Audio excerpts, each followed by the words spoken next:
Good morning, students. I am going to teach you science, bio, chapter first, crop production. Last day हमने बताया था crops के बारे में, different types of crops, rabi crops and kharif crops, और भी दूसरे दूसरे ढंग के क्रॉप्स हमने बताया था। आज हम लोग जानेंगे मेथड्स ऑफ क्रॉप प्रोडक्शन और agricultural activity. Farmers crop production के लिए जो कुछ भी करते हैं उन सभी वर्क्स को, एक्टिविटीज़ को एग्रीकल्चरल एक्टिविटीज़ कहते हैं। Activities done by farmer in order to produce crops. Crop production के लिए वो जो कुछ भी करते हैं फार्मर्स, तो फार्मर्स की एक्टिविटीज़ को एग्रीकल्चरल एक्टिविटीज़ कहा जाता है। There are some agricultural activities listed on the board. First, preparation of soil. Second, seed selection and seed sowing. Third, manuring, irrigation, weeding, protection from pest and disease, harvesting, threshing and winnowing. And next, a story. So these are the agricultural activities done by the farmers during the production of their crops. First of all, we will discuss the preparation of soil and then other activities also one by one. First of all, preparation of soil. Preparation of soil का मतलब हो गया मिट्टी की तैयारी, soil की तैयारी। Soil की तैयारी, हाँ, इसके पहले एक काम और करना है, सिलेक्शन ऑफ फील्ड। किस खेत में क्रॉप प्रोडक्शन करना है वो भी फार्मर को सेलेक्ट करना होता है। फील्ड सिलेक्शन के बाद सॉइल को प्रिपेयर करना होता है। सॉइल प्रिपरेशन में दो बातें इंक्लूड्स प्लॉइंग एंड लेवलिंग। दो बातें इंक्लूड होती है, प्लॉइंग और लेवलिंग। प्लॉइंग को टिलिंग भी कहते हैं, हल जोतना, हल। ये डन बाय यूजिंग प्लाव। ये प्लाव के द्वारा, हल के द्वारा किया जाता है, और इस प्लाव को या तो एनिमल खींचते हैं या ट्रैक्टर खींचता है, और इस तरह से प्लॉइंग किया जाता है, टिलिंग किया जाता है। ये किया किस लिए जाता है? तो it is done for turning and loosening soil. Turning and loosening soil. Turning का मतलब नीचे की मिट्टी ऊपर और ऊपर की मिट्टी नीचे। इससे क्या होता है कि सॉइल मिक्स्ड हो जाता है, जो भी न्यूट्रिएंट्स है वो इवेंटली मिक्स्ड हो जाते हैं, इसीलिए ये टर्निंग किया है। Loosening of soil.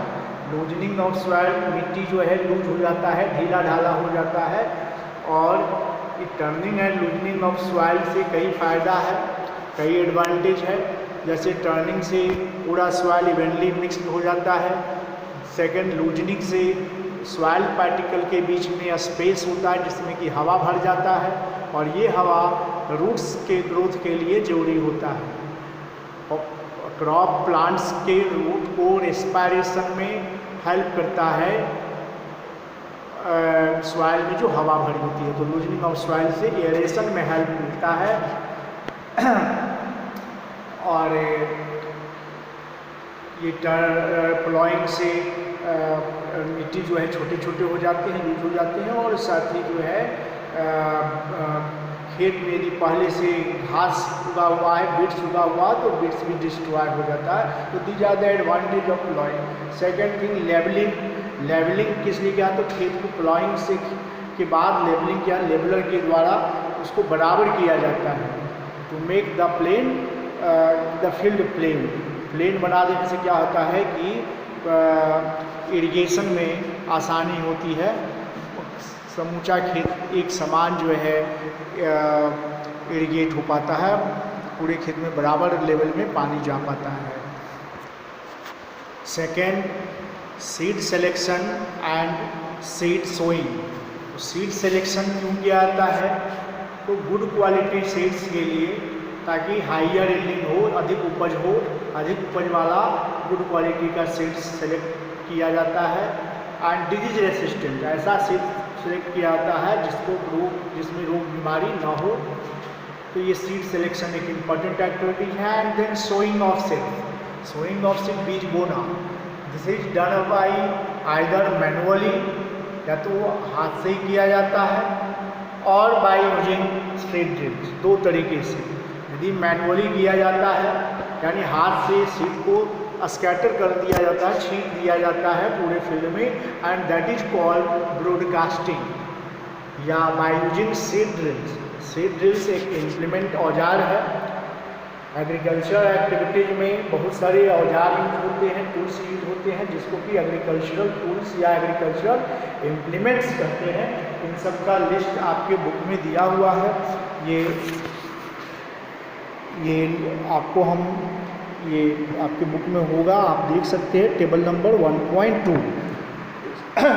इसको आप देख लेंगे।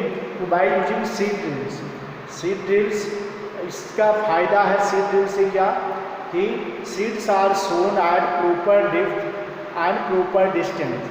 बराबर एक जो दूरी चाहिए दो पौधों के बीच में, तो एक सही दूरी पे पौधे इसमें होते हैं और सही डेप्थ में इसके सीड सोन होता है।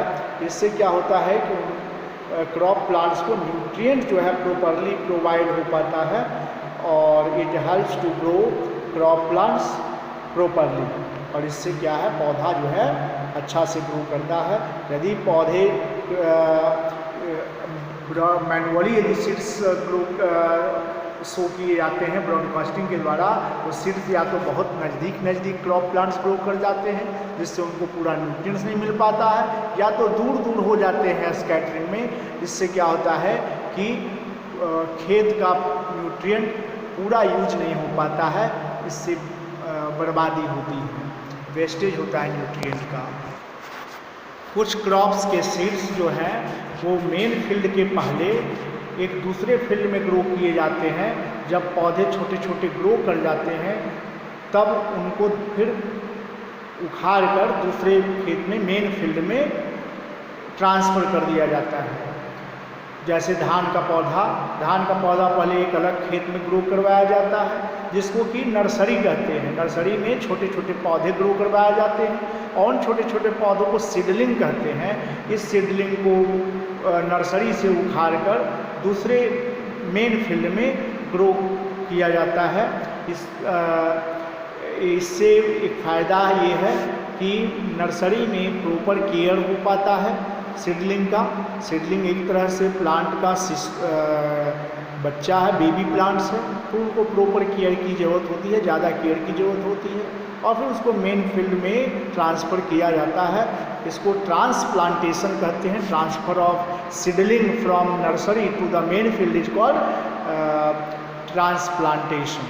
तो धान के पौधे में ऐसा किया था। ऐसा बहुत सारा पौधा है, जैसे ओनियन का भी है, कॉलीफ्लावर का भी है, इन सब का इस प्रकार से किया जाता है। तो अब आप लोग होमवर्क नोट कर लेंगे। What is transplantation? ट्रांसप्लांटेशन क्या अभी बताया हमने, सीडलिंग को नर्सरी से मेन फील्ड में ट्रांसफ़र करना। Second, what are advantage of tilling? Tilling मतलब हल जोतने का क्या एडवांटेज है। And third, list all the agriculture activities. And fourth, what is broadcasting? Broadcasting क्या है? It's okay. Thank you.